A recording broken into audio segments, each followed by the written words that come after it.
What's up, what's up, what's up, what's up? It's your boy Domuto. We back with another video. Today we're watching the Geek for Fun.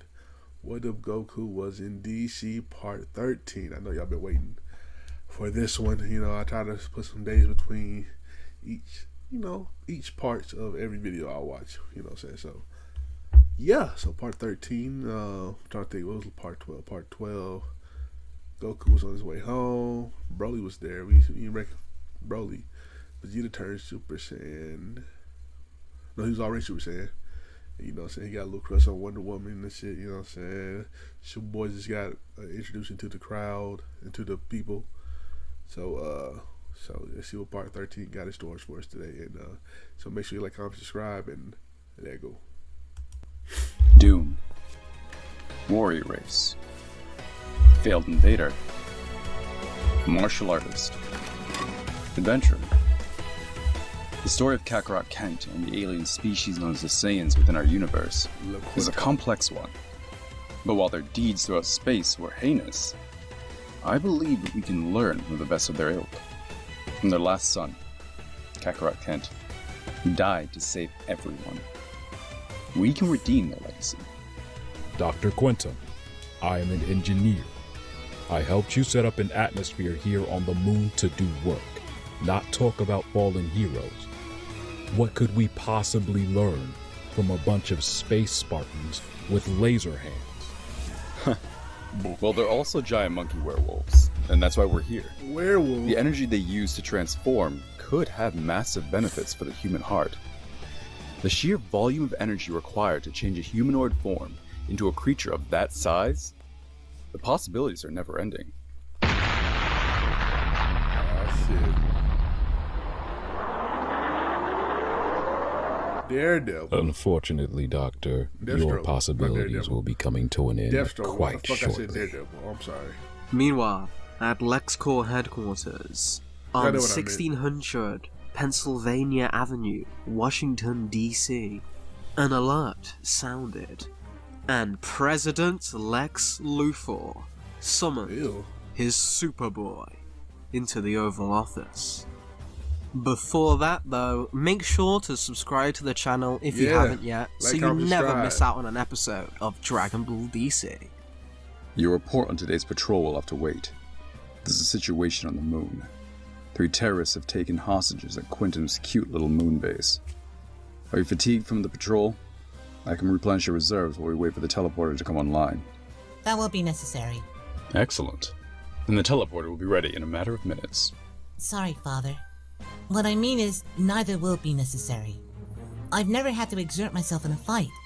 This will be no different. And I don't need to wait on the teleporter.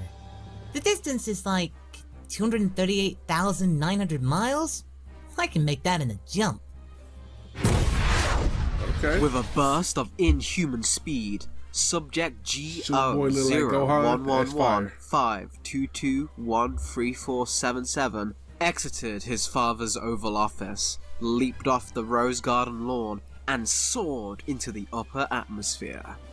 As he began to leave the stratosphere, he held his nose and closed his mouth, just as a precaution. Leo Quintum had designed and helped grow a family of superpowered beings that acted as scientists, explorers, and philosophers in realms of the superhuman. From exploring the Earth's core to mining the vacuum of space, these beings were our future.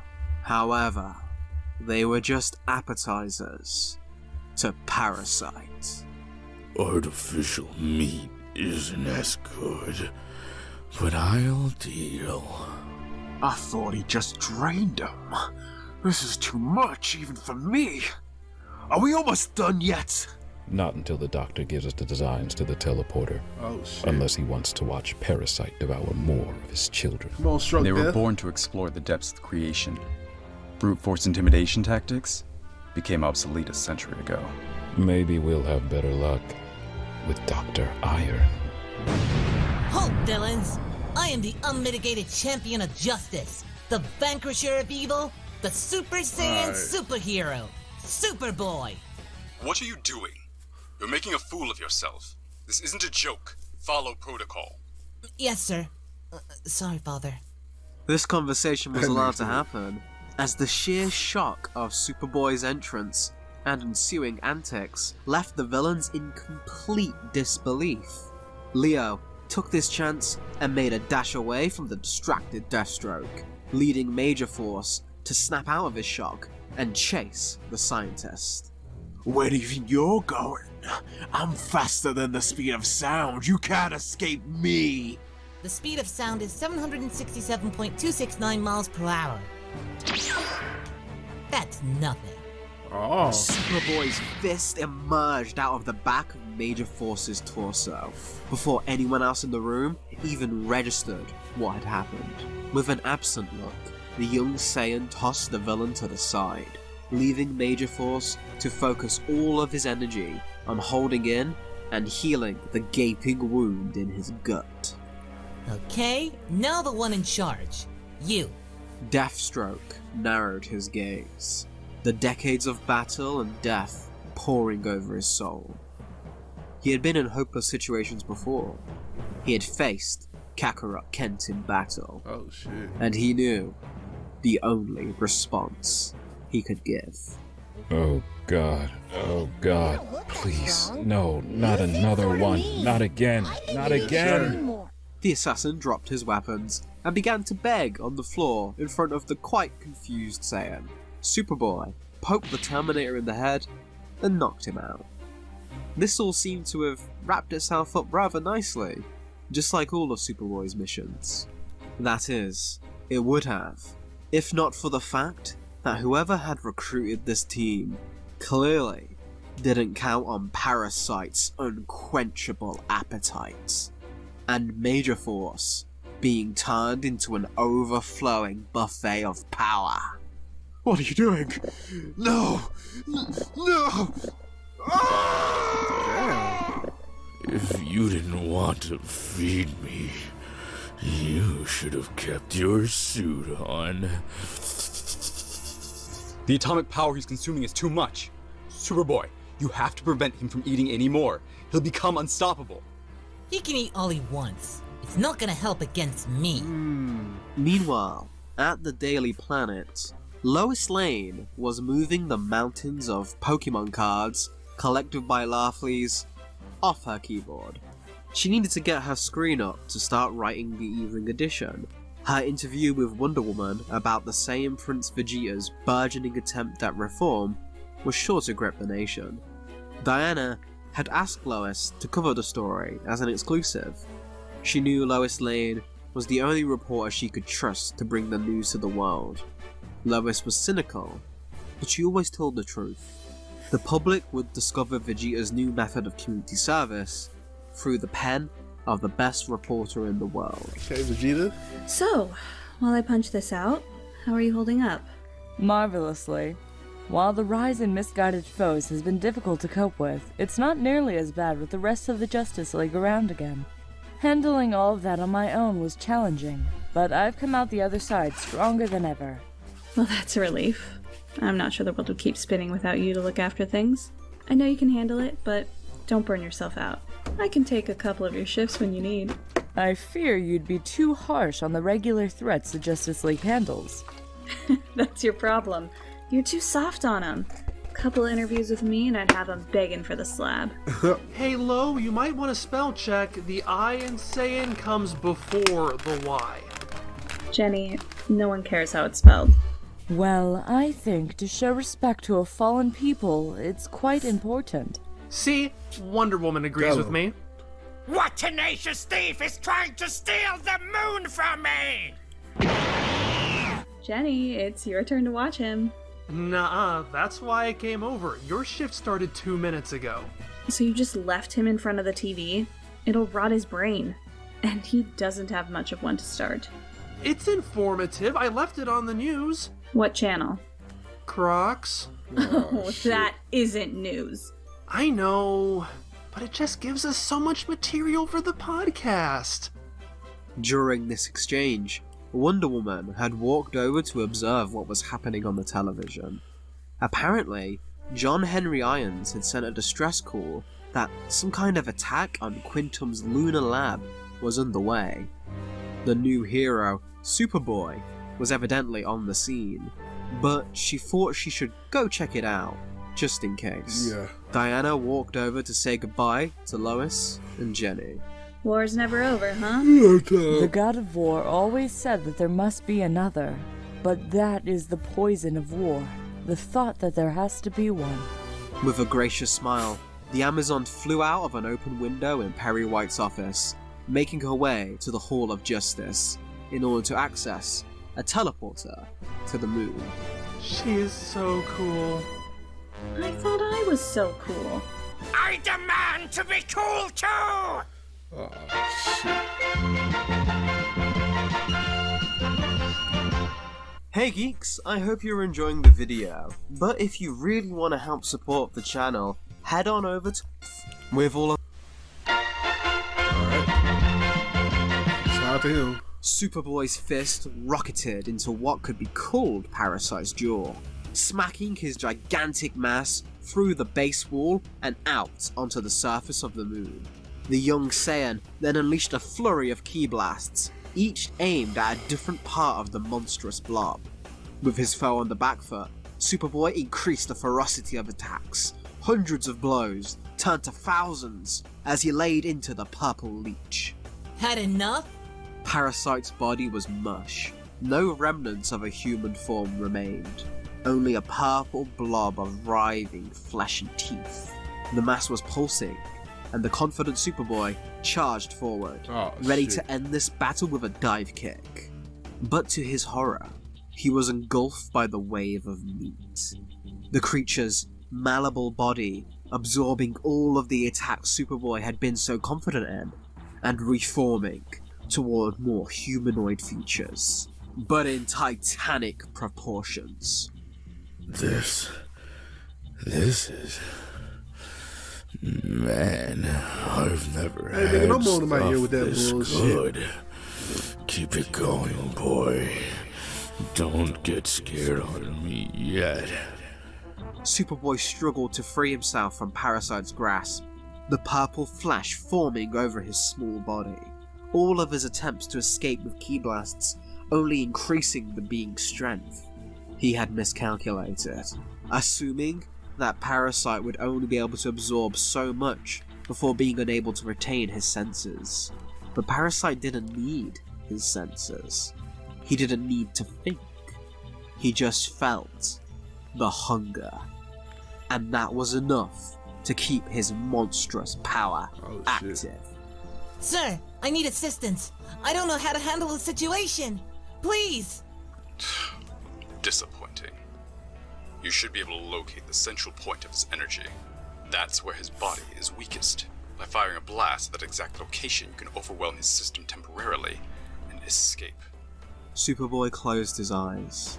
His vision was almost entirely covered by now. He tried to sense Parasite's energy, to hone in on the weakest point. But he couldn't. He was overwhelmed. I can't! There's just too much! So many different energies, all screaming out! All that power! I can't do it! Then you're no son of mine. Damn. Tears fell down the boy's cheek That's tough. as Lex had given up on him. Because he wasn't good enough. Lex was right. He had messed up. And now he was going to die, drained to a husk in the belly of this disgusting creature. My calculations led me to think you'd be better than this. Stop wasting my time. Either fight it, or die. Parasite felt the last of the Super Saiyan's energy feed into him. It was a pure source of power, the likes he had never tasted before, and he was satisfied for the first time in years. Never gonna eat that well again. Suddenly, beams of golden light emerged from the creature's stomach as Superboy blew apart the purple monster in a gigantic wave of energy. See, my math is never wrong. The young Saiyan collapsed to his knees after his dramatic surge of power, now completely spent. His Super Saiyan form meant his stamina was always a concern, but he had never felt as drained as he did right now. That surge of anger brought out a reserve he didn't know he had. What he got? But it vanished as quickly as it came, and Parasite was reforming, now dwarfing the moon base itself, eclipsing the Earth. I thought you were all tapped out, but you still got more in the tank, boy. Give it to me. Feed me. The lavender Leviathan slithered his way toward the Saiyan. The boy, who was now so much less than super, tried to move away, to stand, to run. But he lacked the strength to even crawl. All his power that he'd been so confident in had been sacrificed to this monster, making its way to finish him off. In that moment, the boy did the only thing he could think of. He begged for help. Please, Father! Goku, that nigga Help can make you look bad. me! Let me go on. Make you look bad. Yeah, his father popped up. As Parasite's humongous hand charged towards the helpless boy, it was suddenly chopped to pieces by the rotation of a staff, sending the attack flying harmlessly away.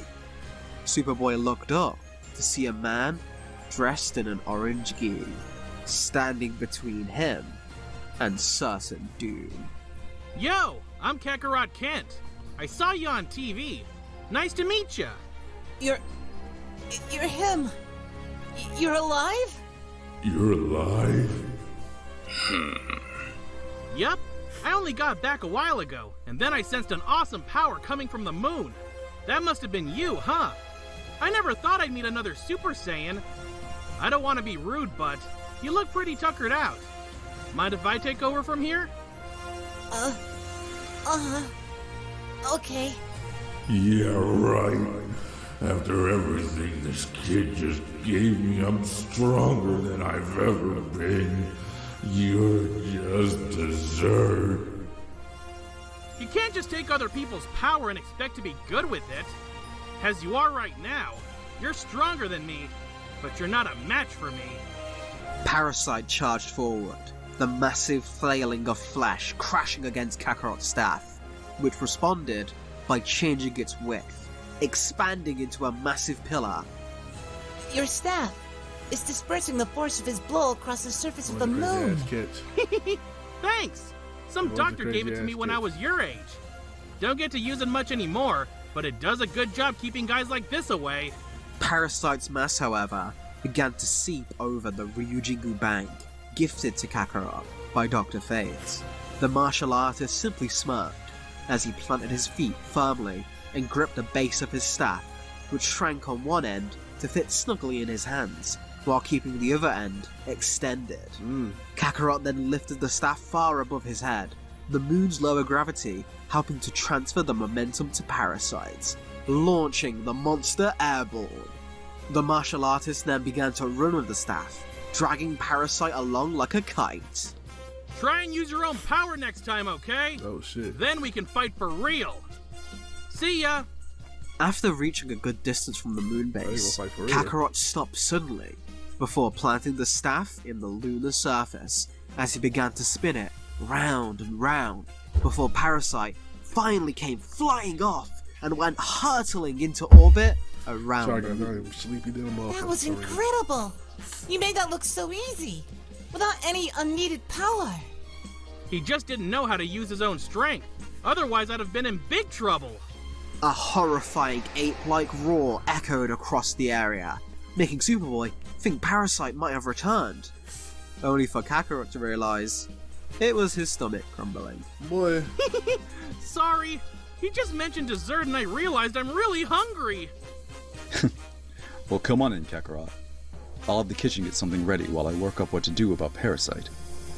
Though, it looks like you put him into a pretty decent orbit, so I'll have plenty of time. Be right there. Hey, you look pretty drained. Here, take some of my ki. Food will help too. Food always helps. Kakarot put a hand on Superboy's shoulder and funneled something back into the boy. Superboy wasn't sure how to describe it. This power, it's like Father's replenishment tank, but It's so much more pure. It's just Ki. You know? Ki! Leo guided them into the subterranean levels of the lunar lab, making sure to recover and heal the injured creations Parasite had fought. Superboy was amazed by the massive size of the facility. Kakarot kept looking around for the kitchen. Luckily, he wasn't disappointed when they were led into the massive mess hall. Portals brought in food shipments from Earth, while gigantic plants grew unhampered by normal gravity. Kakarot's mouth watered as he could barely contain himself before being given a nod of approval by Leo to go crazy and eat to his heart's content. Superboy joined in, but much more politely, and made sure to use the eating utensils present. I've known you for years, Leo, but I had no idea you were such a good cook! I thought coming to visit would be all boring science stuff. I pride myself on having very cool science stuff. Oh yeah? Like what? Leo Quintum began to give the Saiyans a tour of his lunar lab, but in the middle of trying to answer Superboy's many inquiries about the nature and function of the equipment, Kakarot fell behind as they rounded the corner where the teleporters were kept. When one of them activated, and Wonder Woman stepped out of the booth. Hola, I have come to assist in your hour of need, Dr. Quintum. Ah, in all the excitement, I neglected to turn off the distress beacon. Oh, so you were able to defeat the intruders on your own, Superboy. I must say that's very impressive. I'm glad we can meet under such happy circumstances. I didn't do it alone. Oh, did Dr. Quintum assist? Yo, Diana! How you doing? Oh. The Amazon's jaw dropped as she saw her teammates. Her friend, she was so sure died fighting, was now standing right in front of her. In a flurry of emotion, Diana ran across the room and lifted Kakarot up in a massive hug. By the gods! Pause. How? How are you here? We were sure you died fighting Rogozar. Nope. How did you survive? Well, first I did this. In a shocking burst of power, Kakarot transformed into his Super Saiyan state, the golden aura blinding the surrounding onlookers. Then he blew up the planet. But it was okay because I teleported away. I landed on my friend Mogo. We trained together till I left to Warworld, where I got hurt by this plant. But then I went all over the galaxy helping people. It was super fun! I traveled through time, I met a girl, me, battled a lot of strong guys, and there was even this one shark. But then I got caught up with Kyle on his planet. He helped me figure the teleporting thing out. When I got home, Sheeves and me did a lot of training. She made this new outfit for me, and then I felt this crazy power here on the moon. So I grabbed old Goldie and I did this. A violet crackle of lightning appeared next to Kakarot that tore a rift in space, which the martial artist used to move from one side of the room to the other, almost instantaneously. And popped up to the moon. Pretty handy, huh? I call it Violet Rift. The Amazon, the scientist, and the Saiyan stared blankly at Kakarot's description of the last year of his life. Okay. They weren't sure what to make of it, until Leo suggested something. Can I ask him? Kakarot, why don't you come with me? You've obviously been through a lot, and I just want to run some tests to make sure everything's still, where it should be. Okay, Doc. Oh, that sounds fascinating. Can you do some scans on me too? The two Saiyans underwent a battery of tests. Kakarot was fine with anything that didn't involve a needle, while Superboy kept corrupting the results because he couldn't help himself from moving about and trying to tinker with the machines while inside them. Once the tests were done, however, Dr. Quintum gave them both the relief that they each checked out fine, but that Superboy would need to watch his calorie intake since his Super Saiyan form was consuming energy faster than his body could produce. Leo sent Superboy to go tell Diana the good news, and to allow him to explore more of the lunar lab unsupervised. Kakarot prepared to follow, but the doctor called him back. Kakarot, I'm not sure how to tell you this. Tell it to me straight. That boy's genetic makeup. It's unmistakable. And given how you interacted with him, it's clear to me you haven't realized. He's your son, Kakarot. What that mean? I could kinda Can he fight? tell. His ki felt like mine. Huh. I guess I'm a dad now?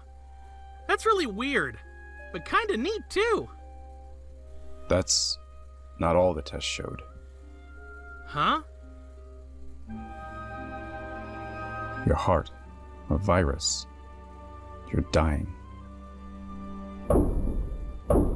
Oh shit. And so we finally begin the biggest Dragon Ball DC saga yet. Oh shit. My nigga Goku back. I'm sorry if I fell asleep. Look, I'm telling you, this is like a norm on this channel now, I guess. When it's late at night or something, I'm just gonna doze off. I'm sorry. It's not because of the story. I'm telling you, not because of the video. I'll get that rid of it. But yeah, shout out to the Geek for Fun for this video. Check out the last chapter right here. Check out that video right here, and I'll catch y'all next time, man. Peace.